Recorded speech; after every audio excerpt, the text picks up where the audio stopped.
iyo mana ibikoze yabikishimwe n'icyubahiro bwose. Mungu ambaye ametenda hiyo apewe sifa. Tugarutse imbere y'Uwiteka rero. Kuja malangoni pa Bwana. Nizere ko mumeze neza. Kwamba Mungu kandi muri amahoro. Natwe reka dufatanye n'abishima gushimira umwami. Acha nasi tushiriki pamoja na wao ushiriki kushukuru Bwana.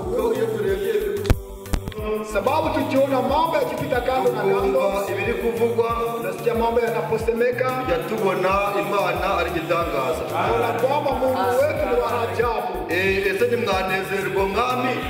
Hamwezi kufurahia kubona umwaka urangiye, kuona mwaka imekwisha, ukabona ukwezi kurashize, kuona mwezi umekwisha, ukabona iminsi irashize, kuona siku zimekwisha, nta kintu cyumvikanye kibi iwawe, kama hakuna habari mbaya ambayo nta muntu wahise, bali bila mtu kupitika. Hari impamvu itumye tubivuga.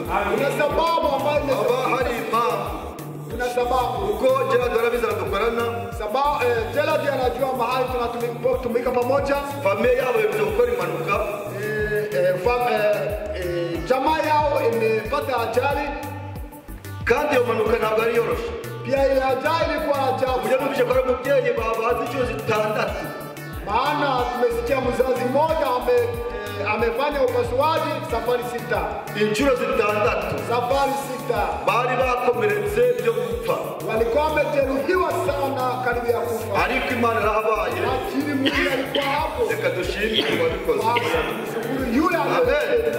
Amina. Rero reka dushimire Imana. Wacha tumshukuru. Imbere y'Imana hari uwabura icyo kuvuga. Kuna mtu hawezi kutamka kitu. Imbere y'Imana mbele ya Mungu. Hari umuntu utagira ishimwe. Kuna mtu ambaye hana shukrani. Ese icyo tutayishimira ni iki? Kitu gani ambacho hatuwezi kumshukuru? Urarwara, Uwiteka ni muganga. Unagonjwa, Bwana Mungu ni muganga. Urasonza, Uwiteka ni we nyir'ibiryo. Unakuwa na njaa, yeye kuna chakula. Ukene bashaka amafaranga, Uwiteka ni we nyir'amafaranga. Unakuwa maskini unatafuta pesa, Mungu ndiye anakupa. Ese kuki tutamushima? Sababu gani hatuwezi kumshukuru? Reka twereke ko bwa bwoko bwapfuye. Tusiwe kama ile taifa ambayo ilikufa. Buzize kudashima. Sababu ya kutoshukuru. Amen. Amina. Buzize kudashima. Sababu ya kutoshukuru. Ariko Zaburi ya Dawidi ivuga neza. Lakini Zaburi ya Dawidi inasema reka dushimire Uwiteka. Acha tumshukuru Bwana Mungu. Mushimire wa mwami. Tumshukuru yule Mungu. Kuko ari we ushobora byose. Maana ndiye muweza yote. Amen. Amina. Ni we ushobora byose. Yeye muweza yote. Biblia inavuga ngo intare ishobora gusonza. Biblia inasema simba inaweza kuwa na njaa. Ariko Uwiteka ahaza abana be. Lakini Amen. Uwiteka ahaza abana be. Bwana Mungu anashikisha watoto wake. Uwiteka niwe uhumuriza abihebye. Bwana Mungu ndiye mfariji wale. Uwiteka niwe ukomeza abananiwe. Yule anapa nguvu wale waliozofika. Amen. Amina. Imana rero dushoboze. Bwana Mungu atuwezeshe. Izina ry'Umwami Yesu Kristo. Jina la Yesu Kristo. Numvise umuntu avuga ati burya muri Moroge nta maseka ahaba. Ndani ya Moroge hakuna macheka. Nta maseka ahaba. Kuna macheka. Nta maseka ahaba. Ariko mu maternite iyo umwana avutse, amen, iyo umwana avutse ibyishimo, impundu ziravugwa. Amina. Ziravugwa. Inasemeka. Nizere ko uyu munsi turagera neza. Yaamini kwamba siku ya leo tutatembea pamoja. Tujyane. Tuendelee pamoja. Amen. Amina. Turi kumwe. Tuko pamoja. Turi kumwe. Pamoja. Amen. Amina. Ndibaza ko uyu munsi biraza kuba bigoye. Nafikiri kwamba siku ya leo itachosha. Guseka. Kwa mambo ya kucheka. Uko hano twaje kwa muganga. Hapa tumekuja kwa muganga. Amen. Amina. Twaje kwa muganga. Tumekuja kwa muganga. Muganga rero yeye yari kukuvura, akati kutibu. Muganga mwiza akuvura nta mbabazi. Muganga mzuri na kutibu. Iyo muganga azanye imbabazi, ama muganga anakuja na igisebe agihoma atakihomoye. Anaweza. Ariko umuganga mwiza, amen, muganga mzuri, umuganga mwiza, muganga mzuri, uzi akazi afite, anajua kazi yake, uzi icyo ari gukora, anajua mambo ya kutenda. Yo muri gisebe anatibu kidonda, cyangwa ababara, hata unaumia, akavuga ati shinyiriza, uri kubabara buno, ariko ejo nawe kwishima, aho wakize, ariko wa wundi ari gusinziriza nahangayika n'ikibazo mfite bakabatiza sinaje gukorera amafaranga Nikuja kutumikia uwo pesa. ntawe azi akazi. Yule mganga ajui. Amen. Reka kuba Imana Acha tumheshimu. dusome igitabo cya Yesaya.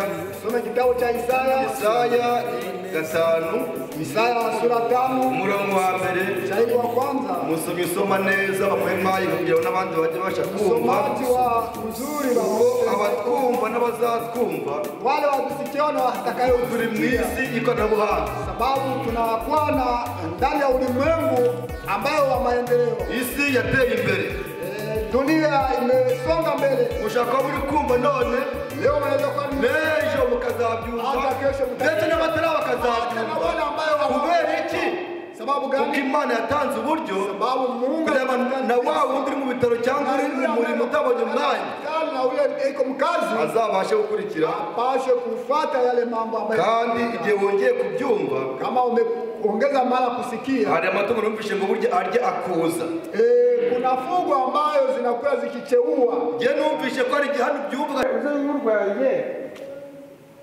uruzabibu rwanjye nasize ni ikihe ko narinzi ko nariringiye ko ruzera inzabibu ni iki cyatumye rwera indibu. Amen. Imana igumugisha. Mungu akubariki.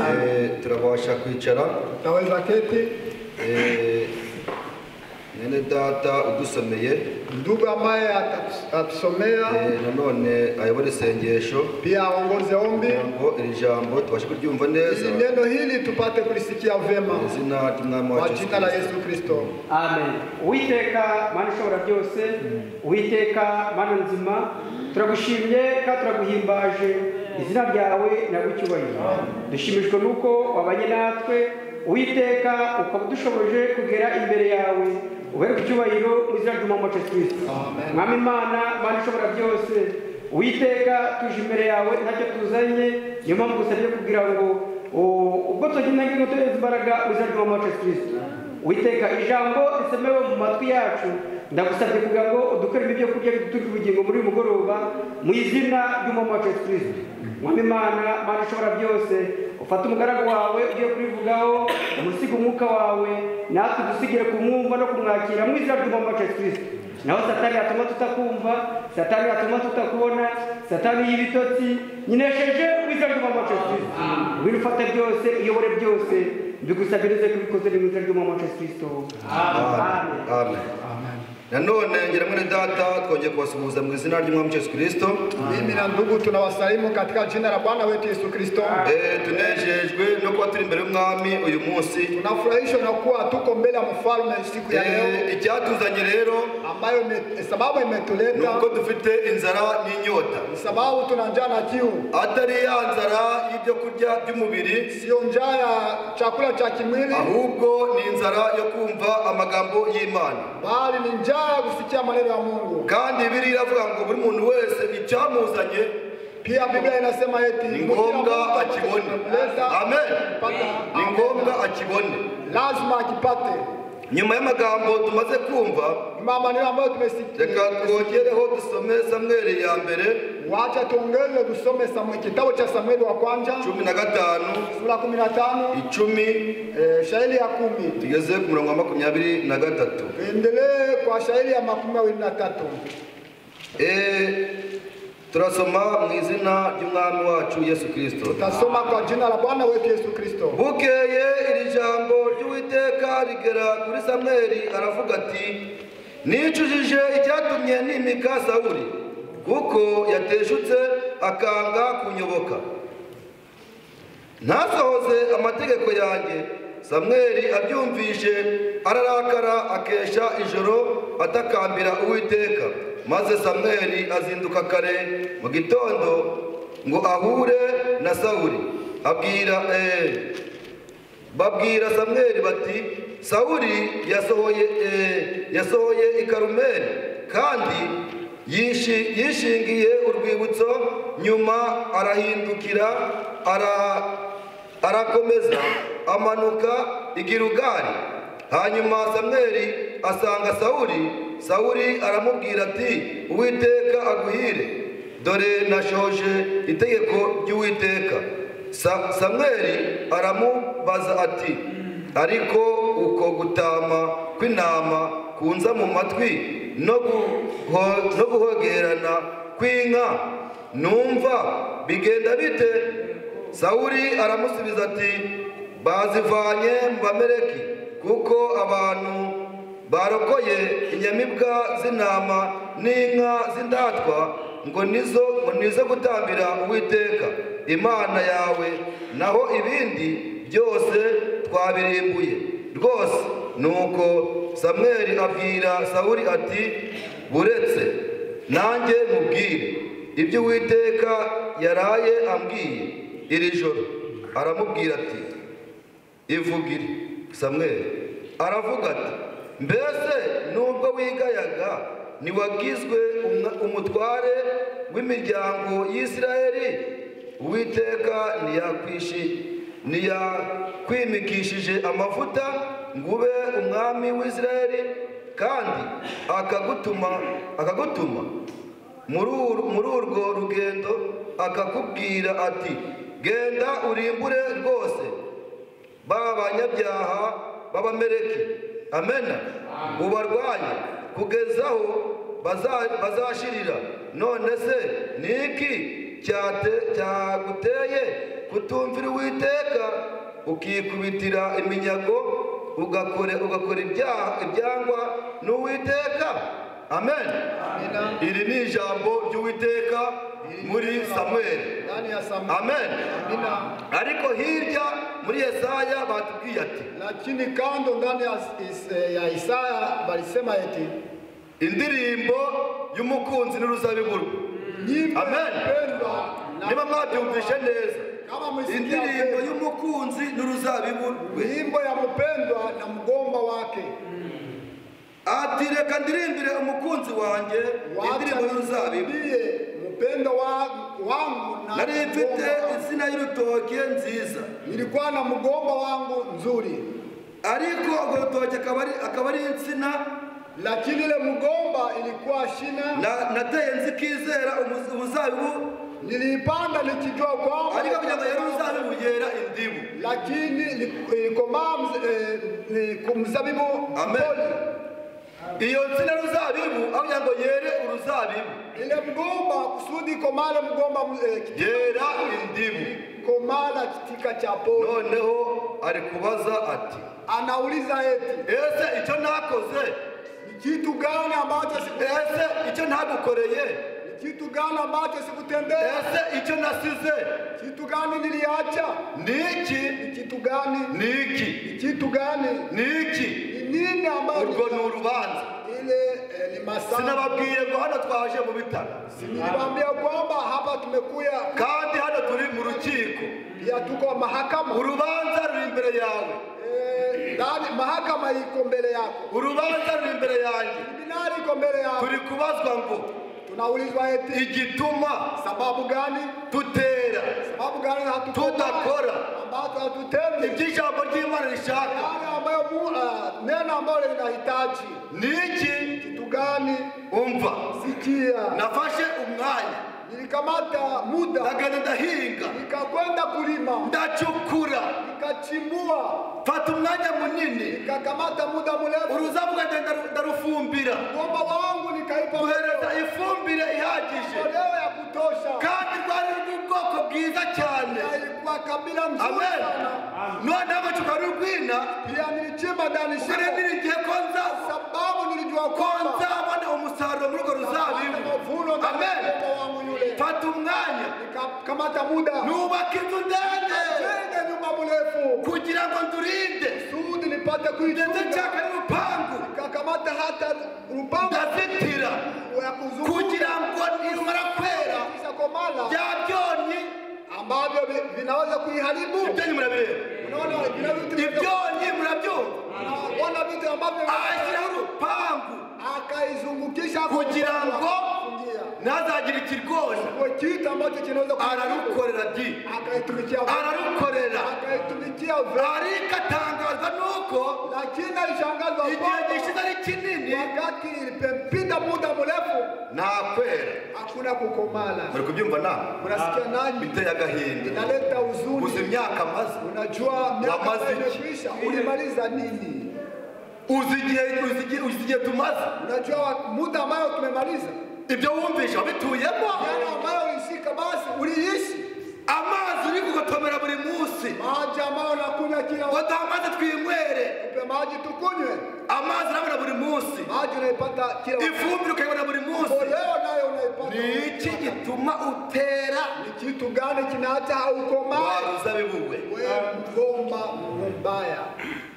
buri munsi Kila wakati shyiraho n'abarinzi nikawatia na wachungaji kugira ngo batagira urwona kusudi kusikuwa kitu cha kuharibu, ariko kugira ngo were umuzabibu lakini utokomale vitika vizuri. yera indibu Unakomala vitika vya poli, indibu vitika vya muri poli. kubyumva Unasikia indibu vitika vya poli, aho kugira urukundo kusudi wana upendo. urwo ni urwango Uchuki ndio aho gukomeza bene se amagambo meza ndio kupongeza wajirani. ni amazimwe gusa Ni masengenyo. ni iki wabuze Kitu gani ni iki umekosa? ndagukoreye Kitu gani kugira ngo hakukutendea ubashe guhinduka kusudi upate kubadilika, use n'umwana w'Imana fanane kama mtoto wa Mungu. amen Amina. ni urubanza uwiteka yashinze urubanza Bwana Mungu ameleta ari kukubaza mu gitabo cya Samweli ati niki ni kitu gani nakoze ambacho sikutenda? cyangwa muri Yesaya Ndani ya Isaya no muri Samweli twahumvise hata ndani ya Samueli tumepasikia. amen Amina. twahumvise Tulipasikia. ntiwirate ngo ni ukuri umukozi Kristo y'amavuta uri umutambyi w'iteka yimbitse Kama ni wewe kuhani alimwangia waba umutambyi hata huko kuhani waba utari umutambyi wala huko kuhani waba uri umuhanuzi Sio nabii. waba utari umuhanuzi icy'ingenzi ni ugukora icyo uwiteka ashaka amen Amina. ariko reba Sawuli uwiteka yimikisha amavuta Sauli ambaye alimiliki na mafuta. uwiteka yimikisha amavuta ye Bwana Mungu anayemiliki na mafuta amugira umwami anamwekwa kwa aba mfalme, umukuru w'ingabo anakuwa mkuu wa majeshi. nguwo Sawuli Ndio ile Sauli aramubwiye ati rero ibyo mwimika sasa kitu ambacho kinaacha dore abanzi babaye benshi zama maadui wanakuwa wengi, urugamba rurakomeye majeshi inakuwa hatari.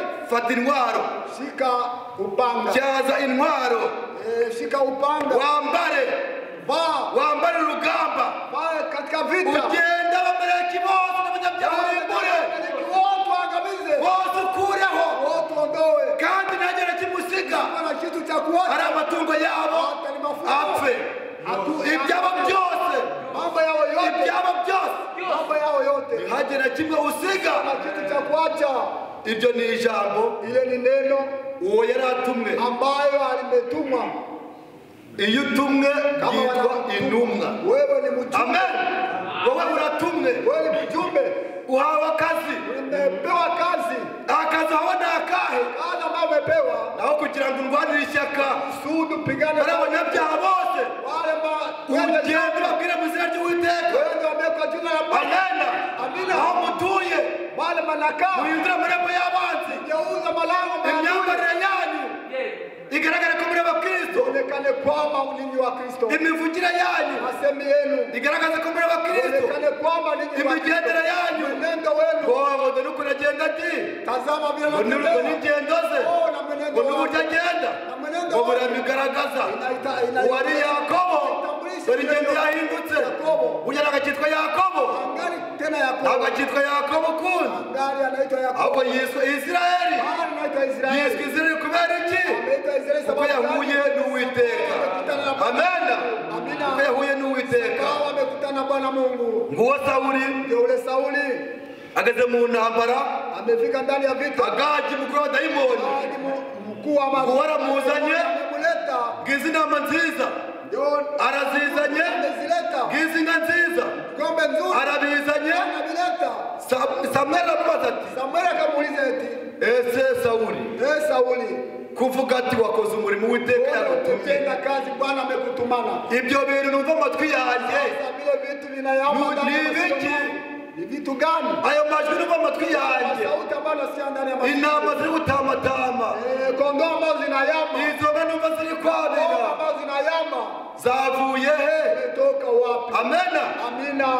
Sawuli aravuga ati, Sauli akasema, n'ingabo zanjye majeshi yangu zifatiyemo inyamibwa, ambayo yaliteka nyara, bifatiramo ibintu byiza, akateka vitu vizuri, ndetse n'umwami w'abademo twamufashe amateka, duye nawe twamuzanye, tumemuleta agagi mukuru w'abadayimoni, Agagi mkubwa wa mademo, nawe twamuzanye tumemuleta kugira ngo ibyo bitambo byose tubitambire Uwiteka. zitolea Bwana Mungu. Ese reka mbabaze, Acha nikaulize, Uwiteka anezezwa n'ibitambo anafurahishwa na mazabibu gusumba uko bamwumvira? sababu ya kutokutii? Urwo ni urubanza, Ile ni masambo kandi Uwiteka arimo kubabaza. ya Bwana Mungu. Nimwumve ngo ni Damiye uri kubabwira, Sifikiri kwamba ni Damian ndiye anawaambia, nimwumve ngo ni Damiye uri kubabaza, sifikiri kwamba ni Damian ahubwo anawauliza, mwumve ko iri jwi ry'Uwiteka kwamba riri kubabaza ngo inawauliza wauliza eti ese icyo nakoze ikiwauliza eti ni kitu gani ambacho sikutenda?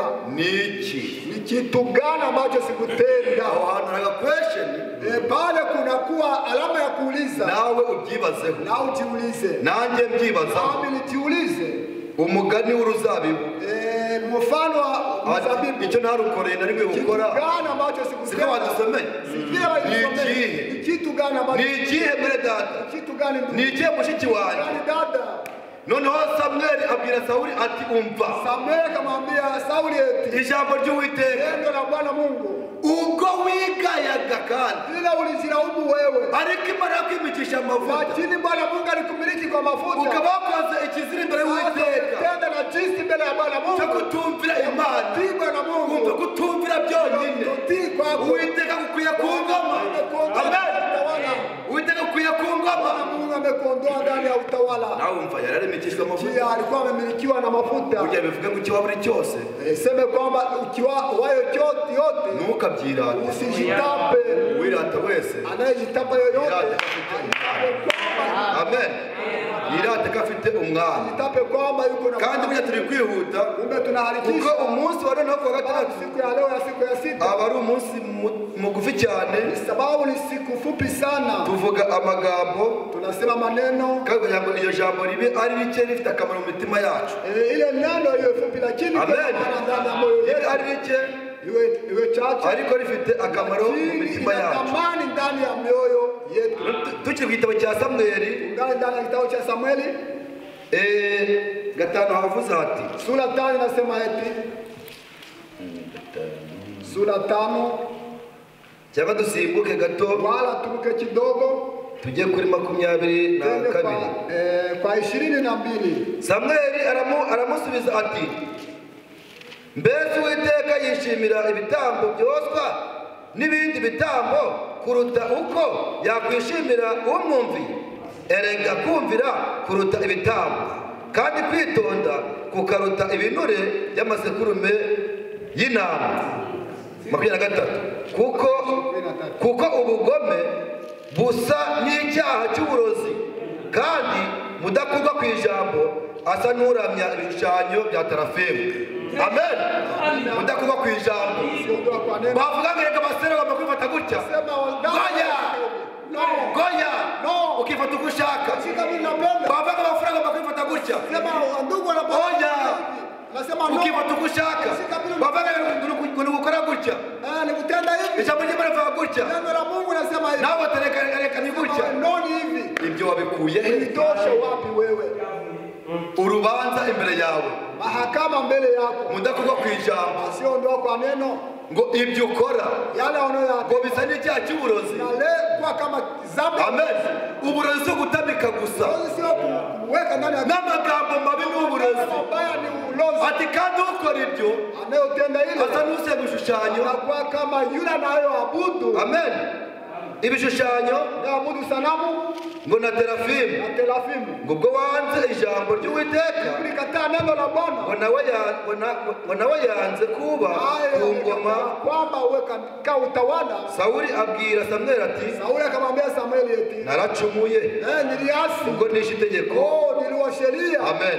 Amina. Arabyemera Akalikubali. kwica itegeko ry'Imana, sheria ya Bwana Mungu, gusuzugura ijambo ry'Imana, salau neno la Mungu, gusuzugura ijambo, salau neno la Mungu, ugasuzugura abakozi Imana yatumye. mtumishi wa Mungu ambaye Mungu alituma. Ni nko kuramya terafiri, ni ugukora icyaha imbere y'Imana. Amen. Ibyo usuzugura yale ambayo unazalau ukabona ko byoroheje, unaona kama nimepesa. abagaragu b'Imana kuvuga ngo Mtumishi wa Mungu anasema ni ukwiyunga. ni kujiunga. Niryo jambo uyu munsi Neno la leo riri imbere yacu. ndio ambayo inakuwa mbele yetu. Niba ufite icyo mugenzi wawe ni ukwiyunga. Ni kujiunga. ngo njyewe niyunga nturiye, Nasema kujiunga na oya, no umenye ko ari icyaha imbere yawe. jua kwamba ni dhambi mbele yako. Uyu munsi ni gukosora Leo ni kusahihisha. ibitagenda neza bikagenda neza, ngo no, ukikomeza ugafata umwanya wawe ukaza gusenga wihishe, wishushanya bya bindi wakoze byose, ukibaza ko Shera atakubonye, ukibaza ko Damiya atakubonye, ukibaza ko Ndaka atakubona, ukibagirwa ko nawe wakwishishisha ry'Uwiteka, ukaza ngo nanjye ndi umukristo. Ariko bireke tubwira ati ibyo bitambo ni ikizira imbere y'Uwiteka. Ibitambo Uwiteka yemera ni ukumvira icyo Imana ikubwiye, ni ukumvira icyo Imana ikubwiye. Amena. Ibyo ni byo bitambo bizima, ni ukumvira icyo Imana ikubwiye.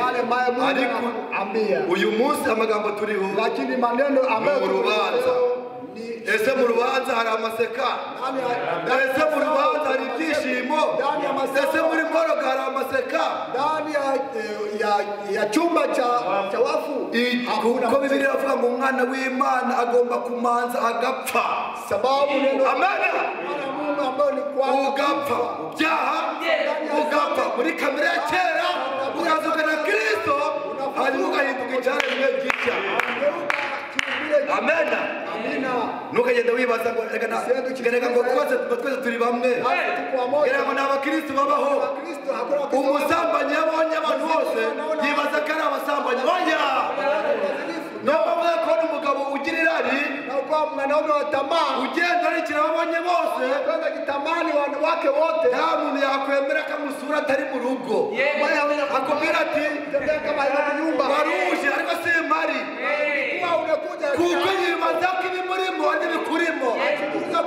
Amena. Ariko ntabwo abantu bose ari bamwe. Eliya aravuga ati erega nijye usigaye njyenyine. Uwiteka yamubwira ati no, oya, hari abandi, hari abandi. Amena. Hari abandi. Umurozi iyo abantu bibaza ko abantu bose baroga, wamubwira ati oya, kuroga ni bibi, kuroga ni icyaha, uburozi si ugutamika gusa, ari byiza. Mbese wakora ibyiza, mbese wakora ibyiza nawe ntiwabasha kwemerwa. Oya, twese turi bamwe. Oya, ntabwo bose ari bamwe. Uhereye mu itangiriro ntabwo byahishuwe, hari babi hakaba n'abeza. Amen. Hari ababi hakaba n'abeza. Ababi batubereye icyitegererezo, baba urugero kuri twe. Abeza nabo babaye kugira ngo babe icyitegererezo kandi baba urugero kuri twe. Reka mubaze, ushaka gukurikiza ababi cyangwa ushaka gukurikiza abeza? Aba bantu babiri bombi ni urugero kandi bakaba icyitegererezo. Hari ababi hakaba n'abeza. Urubanza uri kumva uyu munsi, ushaka gukomeza gukurikiza ababi cyangwa ushaka gukurikiza abeza? Bibiliya Bibiliya ivuga ngo itegeko, Biblia inasema sheria rihana ibibi. inaadhibu. Amen. Itegeko rihana ibyaha. Sheria inaadhibu dhambi. Ariko nta kwitwa nje. Lakini kitwa mimi. Nta tegeko ndabona rihana ibyiza. Hakuna sheria. Uwakoze neza. Uwakoze neza. Agahana. Hawezi kuadhibu. Ahubwo wakoze neza. Yagirirwa nabi n'ababi uko yibaza ko nabyo yakoze ari bibi. Kujeruhiwa na wabaya. Amen. Uko yibaza ko yakoze ari bibi. Sababu anajua kwamba aliyatenda ni mabaya. Uko nawe ari mubi. Sababu naye ni mubaya. Kandi ibyo akora ari bibi. Na yale anayoyatenda ni mabaya. Biblia ikavuga ngo uwo muntu mubi, yule mtu mubaya, kumuhugura, kumwonya, bisaba gufata ikinombori, kama kukamata ikinombori cyawe n'izuba ryiza, kitana jiwe, oya ikinombori gikomere, ari igihe cy'imvura kirashwanyuka, igihe cy'izuba kigashwanyuka. Wakati hawa maji ukiburira ugikubita hasi ukishyira kwacyo kinini cyote kinapasuka. Ikinombori kibudongo, hugura umuntu Imana yanze, kuonya mtu ambaye Mungu amekatala, hugura Imana yakuye amaboko, kuonya mtu ambaye Mungu ameondoa mikono. Ni gufata ikinombori ukagikubita hasi. Ni kama ukamata kile kibudongo cha ikinombori ukagikubita hasi, kamata kile kibudongo cha Mungu, hanyuma urebe imbereho yacyo, uone maisha yake. Imana turinde kamere, Mungu atulinde tabia za y'ubutaka bw'ikinombori. Udongo nguvu. Tuzacira isi n'abari mu rubanza, tutahukumu ulimwengu kubera uyu munsi urubanza ruri iwacu, sababu leo iko kandi kwetu. uzatsindira urubanza atakayeshinda hii hukumu nta n'uzabasha no gucira isi urubanza. Yule ambaye atahukumu. Amen. Amen. Amina.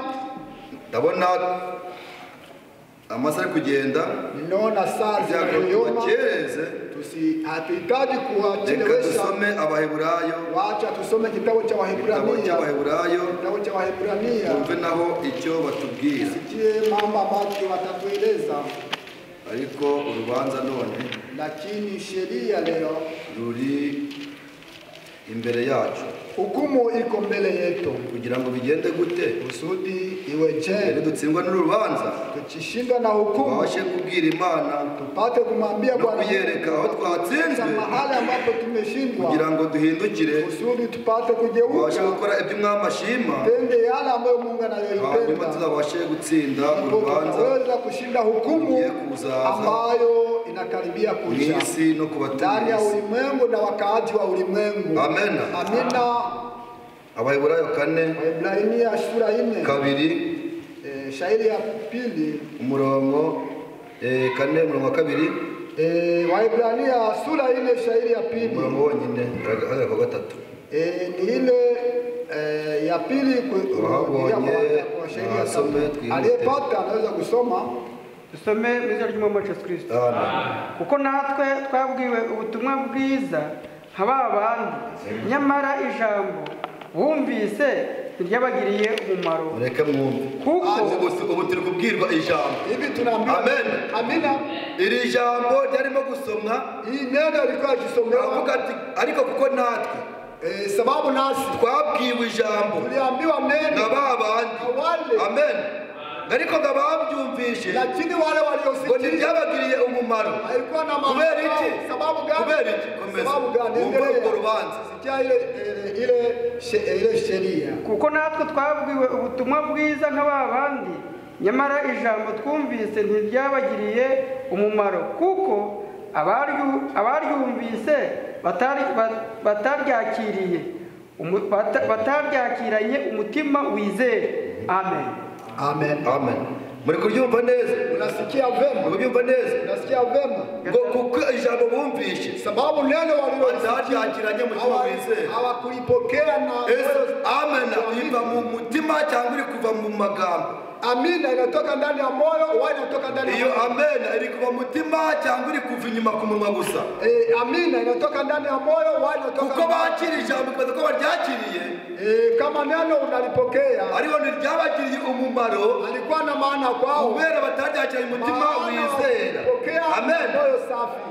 Ngo nawe twebwe, lakini sisi ubwo twizeye, hivi tunaamini, twinjira muri ubwo buruhukiro, tunaingia katika ubwo yavuze iti, ambayo isema eti, narahiranye umujinya wanjye hapa kwa hasira yangu ntibazinjira hawataingia uburuhukiro bwanjye. Kubera iki? ntibazinjira ntibazahagera ntibazarigeramo kuko ijambo bumvise bataryakiranye umutima wizeye. Amen. Twebwe rero nitwumva uyu munsi, amen, mushiki wanjye mwene data, niwinangire umutima uvuga ati erega twabyumviye wakati wote tulisikiliza, sindamiye uri kubivuga, si fulani uri kubivuga, si runaka wabivuze, ngo ugende ubikereza wewe unakuna bilaumu, ubyirengagize, ubisahaulishe, ubyakire umutima utizera, pokea na moyo sio amini, ahubwo ukagenda uca urubanza gusa. unaenda ukiwa oya, akira ijambo ry'Uwiteka kugira ngo urubanza ruri imbere yawe uno munsi ubashe kurutsinda. Amen. Kandi Imana igumugisha mu izina ry'Umwami wacu Yesu Kristo. Umva impamvu rero hano hari broshiri ivuga ati ntabwo turayisoma, ninawezaje ninawezaje kushinda. Amen. Amen. Iki ni ikibazo, urabona hariho akabazo, kuna ulizo, ninawezaje nagenza gute kushinda kugira ngo mbashe gutsinda. Akamani iko mbele yetu leo, ubanza ruri imbere yacu, tunawezaje kushinda kugira ngo tubashe gutsinda. Ni jambo hili ni neno nilikuwazwa wewe, ambaye nauliza wewe, nilikuwazwa jewe, nauliza mimi uyu munsi, siku ya leo. Ariko reka wumve, lakini acha impamvu sababu abantu benshi watu wengi batabasha kwizera hawezi kuamini ijambo bumvise, ambalo walilosikia. Tukagira ijambo riri mu gatabo, kuna neno ambayo inakuwa ndani ya kitabu, broshire yitwa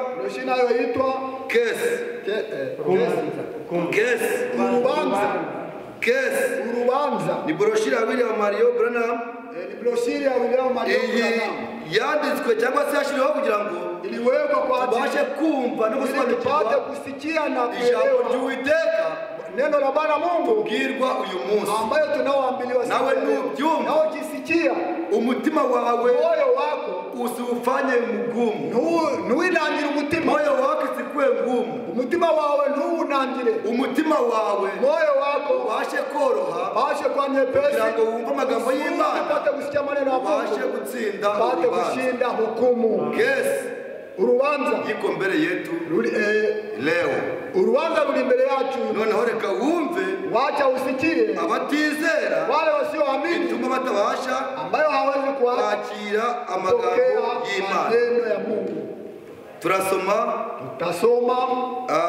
ufite kano gatabo, anayekuwa na kitabu hiki azabisanga atabikuta wa 54 kwa ukalasa wake wa 54 agatabo kavuga ku rubanza. Ni kitabu ambacho inasema katika hukumu. Kandi nina kengine ugashaka ambire, anayekapenda atanambia aze ngamuhe, aje nimupe. Tutasoma. Sasa munaelewa, mnasobanukiwe ni kesi zidi ya Mungu ya kwamba Bwana kutoamini ni urubanza rwo ku bantu batizera, ni urubanza bashyize imbere y'Imana, ni hukumu ambayo batizera. Watu wale Amen. Abana batizera ni watu wasioamini, bazanye impamvu ambayo wanaleta sababu barega Imana, wakimsambisha Mungu. Imana iri kurega abantu uyu munsi, anashtaki watu, yashinze urubanza, ameweka mbele watu abatizera nabo, wale wasioamini. Tega amatwi neza, tega masikio vema, wumve ibyo bari gushinja Imana, ibyo bari kurega Imana, babyo wanashutumu Mungu, ni urubanza, ni mahakama. Bwana kutoamini, Imana kutizera, Bwana kutoamini, umugabo kutizera, mwanaume ambaye haamini, na Bwana mwenye kushuku, umugabo kudashima, umugabo w'indashima, mwanaume ambaye hashukuru, na Bwana mukosa subira, n'umugabo utihangana. Nabyumva neza, Bwana mukosa subira, umugabo utihangana, tabasha kwihanganira urugo rwe, ambaye asubiri, tabasha kwihanganira ibibazo biri mu, ambaye aweze kusubiri shida ambazo akibaza ko ari ufite wenyine, anasikia kwamba ndiye akibaza ko ari uri mu isi wenyine, anasikia kwamba ndiye anakuwa ndani ya ulimwengu. Uwo ni Bwana mukosa subira, uwo ni umugabo utihangana. Arega Imana ati anashtaki Mungu yetu. watimizi neno lake. Ntabwo ashitse ijambo ryayo. Ngo wao wanasema ngo vema, bakuvuga neza ngo wakilimwendesha mshtaka katika kesi hii, bajyanye muri icyo kirego umurezi muri rubanza, yeye daima huikirisha chi na wakili mwendesha mshtaka. Katika hali hii ni shetani mwenyewe, naye ananini ati muri uru rubanza Satani nawe niko agenda arega ab'Imana. Noneho bavuga ati tunafanya kesi, ati uri n'urubanza vema neza. Wanamuita wa kwanza, bahamagara wa mbere kwenye kizimba cha shahidi kotini. Urubanza uwo muntu yitwa Fotini. Huyo ni bwana kutoamini. Uwo ni umugabo utizera, analalamikia jambo hili kandi aterera induru kutizera kubw'iryo jambo, ya kwamba neno lote lililoahidiwa na Mungu si la kweli. Ijambo ryose ryavuzwe n'Imana ntabwo ari iry'ukuri. Neno lote lililoahidiwa ijambo ryose ryasezeranijwe ntabwo ari iry'ukuri. Ijambo arasakuza atera hejuru avuga ati ijambo ryose Imana yadusezeranije cyangwa se byasezeranijwe ngo si iry'ukuri. Murumva neza? Unafisikia kwa vyema. Kwa sasa yeye anashitakiwa kwa ajili wonu ngamuri kuregwa. Ni Bwana Mungu ambaye anashitakiwa. Sasa yeye anashitakiwa kwa ajili ya jambo hili. Kandi anataka kubiri jambo. Sikilizeni sasa kwa makini. Mwumvire ngibi n'amatsiko. Mwitonze. Mukikwapo wapole. Anadai ya kwamba Mariko 16 alikuwa ngo arabivuga muri Mariko 16 ambayo nimesoma sasa. Atibyo nasomye noneho hivi ndivyo tu alihudumiwa hiyo kwenye mkutano ulioitwa wa Roho Mtakatifu. Ati yarihamije muri icyo giterane cy'umwuka wera. Uwo ni mwene data Branham amaze gusoma Mariko 16. Yule ni ndugu Branham alikuwa amesoma kitabu cha Marko sura 16. Ariko bararega bavuga bati ibyo yasomye muri iki gitabo, wakitaki wakisema kwamba mambo yanasoma ndani ya kitabu ari mu itorero ryitwa iby'umwuka wera, akiwa ndani ya kanisa la kiroho, mkutano ulioitwa wa kiroho wa Roho Mtakatifu, igiterane cyabo banyamuka, ambako wengine walidai kuponywa na abandi baburanaga gukizwa. Alihudumiwa kwa kifungo hicho miaka 2, kandi yaciriwe imyaka 2 iliyopita. Inatambuka, wala hakuna maandiko yoyote kwake bado, cyangwa nta byanditswe na byose ya kwamba ishara hizi ibyo bitangaza ibyo hazifuatani na muaminiyo, ntabwo bizakurikirana n'abizera. Kwa yeye alisema, alifanya dai hili zidi yake, vema anaketi chini. Amena. Reka turabyumva neza, ngira ngo muri kubyumva. Nafikiri la igiswere cyamwe gatabura na mnawe cyari cyoroshye.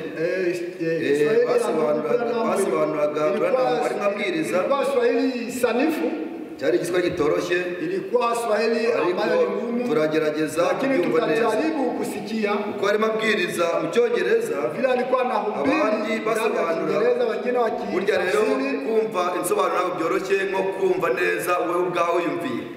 Kusikia matafsiri si kama vile ambayo unaweza kujisikilia wewe pekee. Tunamuita shahidi anayefuata.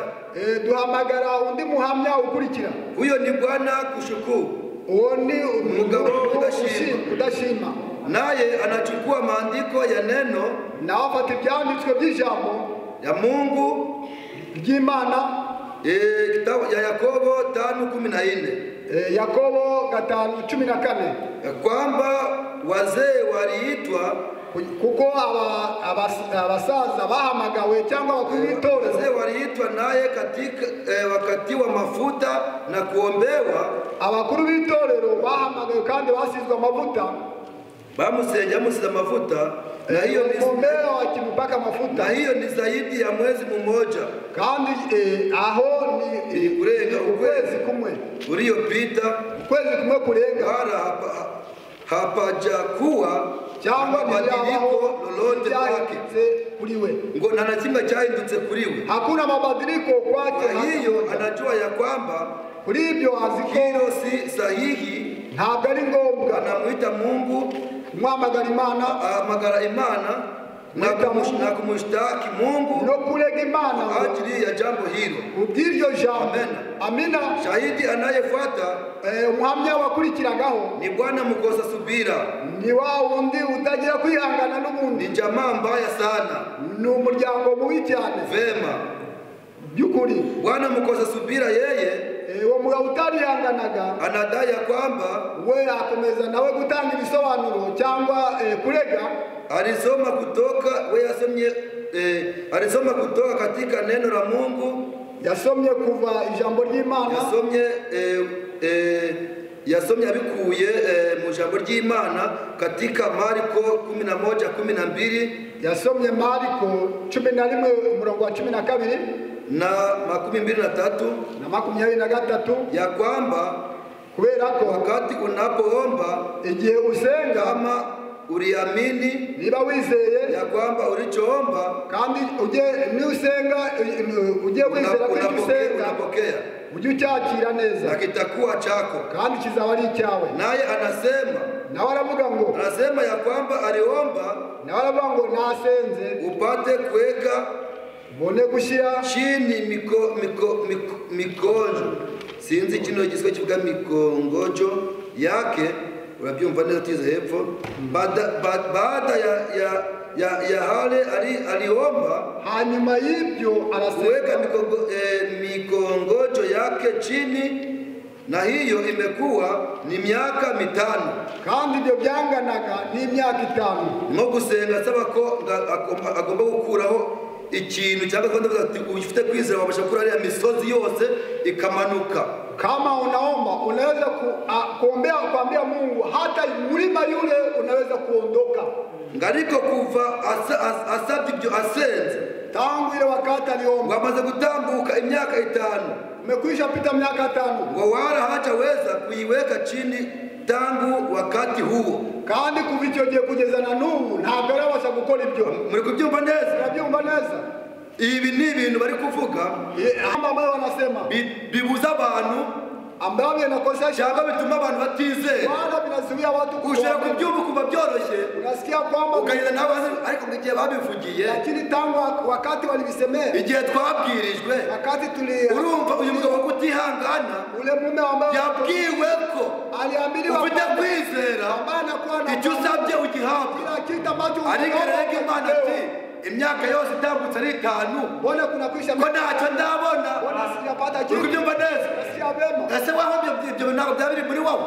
Labda wewe na wewe hawezi kuwa kama yule mwanaume mtoa umugabo kudashima, mtoshuku mwanaume mtokushuku. aravuga ati ibyanditswe muri Marko 16, yale anaandikwa ndani ya Marko 16 twabwirijwe, Branham ambaye alituhubiri ngo bazarambika ibiganza ku barwayi bakire, bitanga ndani ya jua wagonjwa watapona mu izina ry'Umwami. kwa jina la Bwana. Hatambutse imyaka 2, Napita miaka 2 basengeye abarwayi, ariko sindabona uwakize. Sisi sijawahi kuona ambaye alipona. Murabyumva neza? Nasikia vema. Ubwo ni urubanza Lile ni rw'abagabo bitwa kutizera. Ni waume ambayo amen, kutizera, wale wasioamini. ariko Umwami nawe akavuga ati, lakini mfalme anasema reka nze mbabaze, acha niwaulize, kuri kundega mbone unanishitaki? ngo ijambo nagusezeranije ntabwo riri gusohora, ambayo nilikuahidi halitimie kwako. icyo nagukoreye ni iki? Gani ambacho sikutenda? Amen. Amina. Icyo nakoze, kitu gani ambacho icyo nagukoreye, kitu gani ambacho sikukutendea, gituma ubura amahoro mu rugo rwawe, kukosesha salama, gituma ugenda ucinja inzira yose, unanishutumu njiani pote, gituma umutima wawe moyo wako ucira urubanza, unanihukumu uko bwije nuko bukeye. vile unaingia na kukucha. Nanjye reka mubaze, acha nami nikuulize, icyo nagukoreye kitu gani ambacho sikukutendea? Amen. Amina. aho twaba twabakereje tunaweza kuwa tumewachelewa. Mutubabarire tugiye kubarekura. Basi samahani, karibu tuwa. Icyo ntakoze ni iki? Bibiliya ikavuga ati Biblia inasema eti kuko nabahaye ijambo ryanjye niliwapa neno langu, ariko iryo jambo lakini ile neno ntibaryakira umutima wizera ngo nanjye mbabwije ukuri nami naambia kweli ntibazinjira hawataingia kuko batabashije kwizera ijambo babwirijwe. Twahawe ijambo kugira ngo riduhindure. Ese warahindutse kugira ngo bashe gucira Imana urubanza ngo ntabwo isohoza ijambo ryayo. Bibiliya ikongera ikavuga ati ntabwo ijambo ry'Uwiteka ritinze neno la Mungu halikawe nk'uko tubitekereza. Amen. Ntabwo ijambo ry'Uwiteka ritinze nk'uko tubitekereza, ahubwo twihanganira. Amen. Ahubwo twihanganira kugira ngo hatagira n'umwe warimbuka, ahubwo iri jambo duha buri munsi uko bwije n'uko bukeye ribashe kudutunganya kugira ngo nagaruka azishyire umugeni. Amen. Udafite ikizinga cyangwa umunyari. Ibibazo byawe, swali za ingorane zawe zizanira Uwiteka, kuko na n'uyu munsi arakicaye ku ntebe y'imbabazi ateze amaboko avuga ati abadata nawe niwemere gusigara, nawe niwemere gusubirayo gutyo. Uwiteka yiteze amaboko, emera kwakire ijambo ry'Uwiteka ribashe guhindura. Amen. Ijambo ry'Uwiteka ribashe guhindura, Uwiteka akwakire akore umurimo mu mutima wawe, akore umurimo muri wowe. Yashyizeho abarinzi. Amen. Yashyizeho abarinzi. Reka dusubire kwa rya jambo turi gusoza kandi usoma neza nasome nasome kuri Yesaya. Turi gusoza mu mbabarire, ntabwo negura kubakereza. Siandaye kuwachelewesha. Iminota iri kugenda. Japo kuwa usoma nasome Yesaya. Asomaye asome kitabu cha Isaya. Hariya yasomye pale ambapo alisoma ahere ku murongo wa 5. Aanzie kwa shairi ya 5. Isaya 5 sura 5 rimwe shairi wa kwanza. Yesaya rimwe, Yesaya 5, Isaya sura 5 shairi ya 5. Urahabona? Dusome kitabu cy'Umwami Kristo. Amen.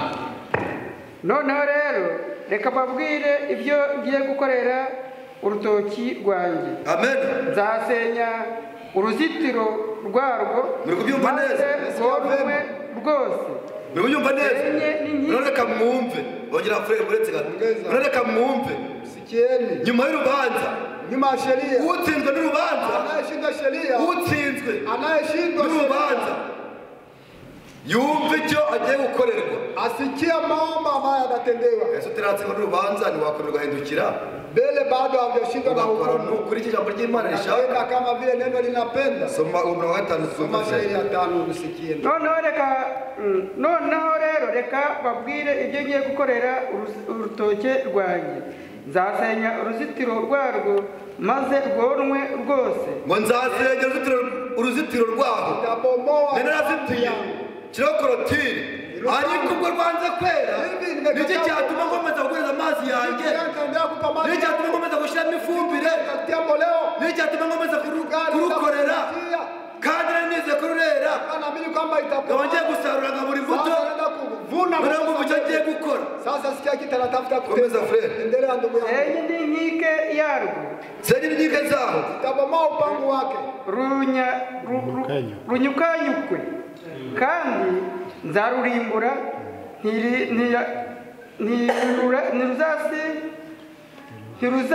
ntiruzicirwa ntiruzahingirwa, ahubwo ruzameramo imifatangwe n'amahwa, kandi nzategeka ibicu bye kurugwishirizamo imvura.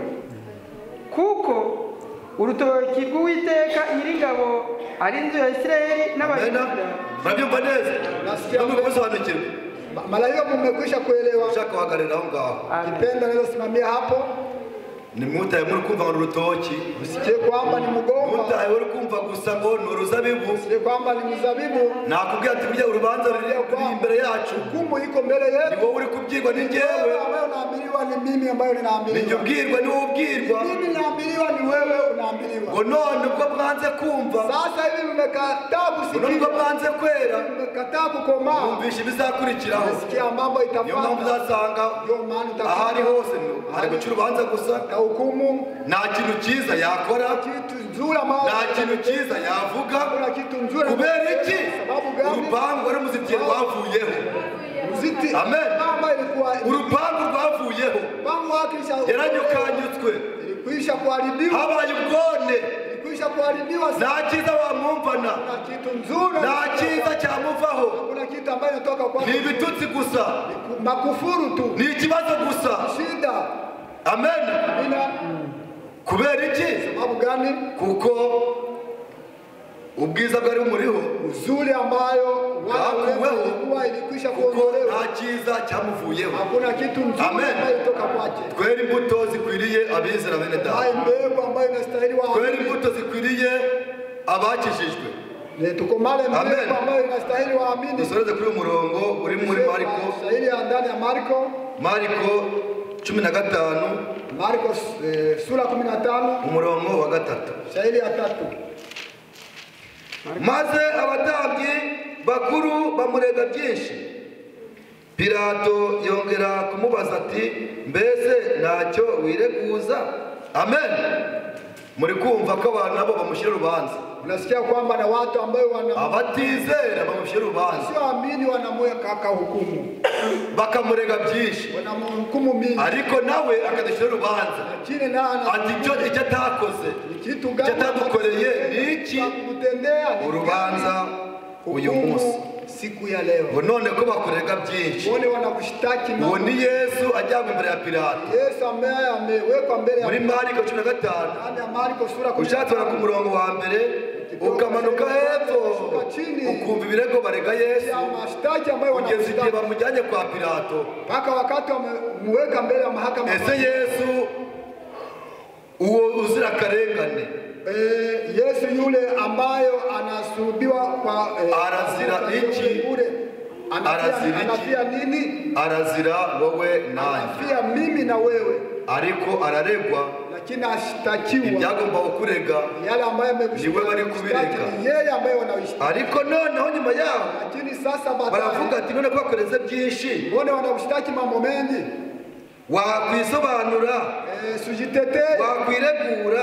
tetee. Ariko Yesu Lakini Yesu ntiyagira ikindi amusubiza, hakuwahi kumjibu kitu bituma Pilato atangara cyane. ikaacha Pilato Amen. anashangaa ngo sana. nuko abonye Yesu ukuntu acecetse, Alipoona Yesu uburyo ananyamaza aciye make, vile ananyenyekea, aratangara. akashangaa. Ese Sasa muribaza ngo Yesu kutavuga kwamba Yesu nuko kutosema yari abuze icyo avuga? sababu hakupata jibu, Ese yabasha kwiregura angejitetea agatsinda uru rubanza, anashinda hukumu. ubu uri hehe Wewe none? ungalikuwa wapi? Mba ndi hehe none? Mimi ningalikuwa wapi? Yesu yanze Yesu kwiregura, hakujitetea, yanga kugira icyo avuga wahi kusema kitu kugira ngo abashe ili aweze kudukiza kutuokoa urupfu twa tugiye kifo gupfa. ambacho tulikaribia, Noneho kugira ngo natwe tumwizere, nasi tupate kumwamini, tumushimire kuko byakoze, mshukuru kwa yale ahubwo turi kongera kumubamba uburyo bwa kabiri. Kandi mara ya pili nawe akakubaza ati, anakuuliza ese none Sasa, ni iki nakoze kitu gani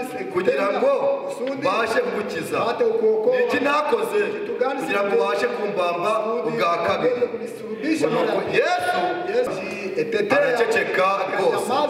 Ariko uyu munsi umwana w'Imana bamuvugaho gatoya, akabazamuye ijwi anapandisha nawe sauti, akiregura, anajitetea, kandi akariregura ibinyoma, anajitetea kwa ashakisha ukuri kwa murengera. kujitetea. Ariko Yesu Kweli wa kumtetea, nigeze gushaka ibimurengera, lakini Yesu hakutaka, yaremewe aradukwa. alikubali, Amen. Yaracecetse rwose, alinyamaza, arakubitwa akapigwa kugira ngo abashe gukiza, abashe gukiza pate kuokoa wowe nanjye. wewe na mimi. Amen. Amina. Wowe nanjye. Wewe na mimi. Muri Matayo 4:17, Matayo 4:17 Matayo sura ile aravuga ati, sheria ya 17. nuko nimwihane tubuni, mwihane tubuni, kugira ngo mwegere Imana karibie Mungu mutunganye kiwa safi, mubashe gutsinda uru rubanza shinda hukumu, kugira ngo muzabashe gutsinda kusudi mpate urubanza shinda hukumu rugiye kuzaza rucira abari mu isi ndetse n'isi yose. hata ulimwengu wote. Imana abahe umugisha mu izina ry'Umwami Yesu Kristo. Reka duce bugufi bwo gusenga, ariko mbere ko dusenga, ese waba utunganye imbere y'Imana? Bajye kuri keyboard, anje ndani ya keyboard akajwi gatuje, sauti ya nawe uririmba uvuga ati bizane bizane, nanjye mvuga ati bizane, zanira iyo mitwaro yawe kuremereye kugira ngo Umwami abashe kukuruhura. Ese ijoro ryashize ko wari upfuye, ese ubushize ko wari ukoze impanuka ugiye, wari ugiye utunganiye Umwami, ese Imana agomba kukwakira ukazabana n'Imana ubuzira iherezo. Nawe umutima wawe urakubwira iki imbere y'Imana? Ese uratunganye cyangwa imbere y'Imana utsindwa n'urubanza? Bizane bizane wa Yesu, zanira umugize imitwaro yawe yose, niwizera n'ushobora Imana izakurengera. Zanira umugize imitwaro we yizane.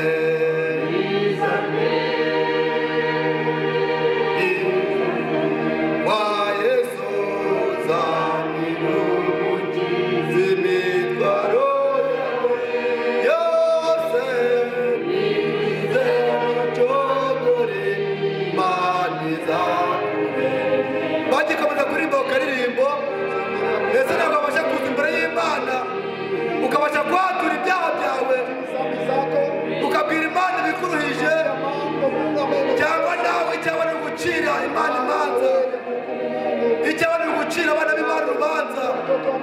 Ese ntiwabasha kubizana? Wowe wumvishe ijambo uyu munsi, wowe wumvishe Imana ivuga uyu munsi, ntiwinangire umutima, zanira Uwiteka imitwaro yawe yose. Bizane bizane ucyumvira ijambo, ntiwinangire umutima, wine imbere y'Imana, wapfukama imbere y'Imana, wahagarara imbere y'Imana, wakwicara, wapfukama aho wicaye. Nagira ngo mwene data Gerard yegere imbere afate mikoro kugira ngo abashe gusengera bumvishira ijambo, kugira ngo tubashe gutsindishirizwa no kwizera. Mwene data Gerard arasenga, asengere, abumvishe aya magambo bose. Nyuma y'isengesho rye watangije amateraniro, arabagaruka no kuyasoza mu izina ry'Umwami Yesu Kristo. Ngabo witwa Imana, ni wowe Yesu Kristo, urakoze bw'umugoroba mwiza uduhaye. Dukoreye umunsi mukuru kuri uyu mugoroba, uhabwe icyubahiro mu izina rya Yesu Kristo. Twari turimo tukumva amagambo yawe, iyo uvuze ubutanze wakoze uragahora ku ngoma. Ahari intege nkeya tugusabye imbaraga, ahatendeburitse abari weho uduhereza ububasha. Mwami Yesu, uze unyurire muri iri jambo, rikize abanyantege nke, rikize abarwayi, abagiye kure yawe nibagarure, ritubere agakoni ko gucumbagiriraho, maze ku munsi wa revema tuzibone muri bwa bukwe waduteguriye. Bene data na bashiki bacu, tuzamuye ibyifuzo byacu kugira ngo ubyakire. Ibyifuzo byacu ntabwo ari kugira ngo turye, twambare, dutunge, dutunganirwe, ahubwo ni ukugira ngo tuzibone muri bya birori. Buri muntu wese yari arimo akubwira ibyo yifuza, ubimukorere mu izina rya Yesu Kristo. Nubikorera bashiki bacu na bene data, nanjye ntusige.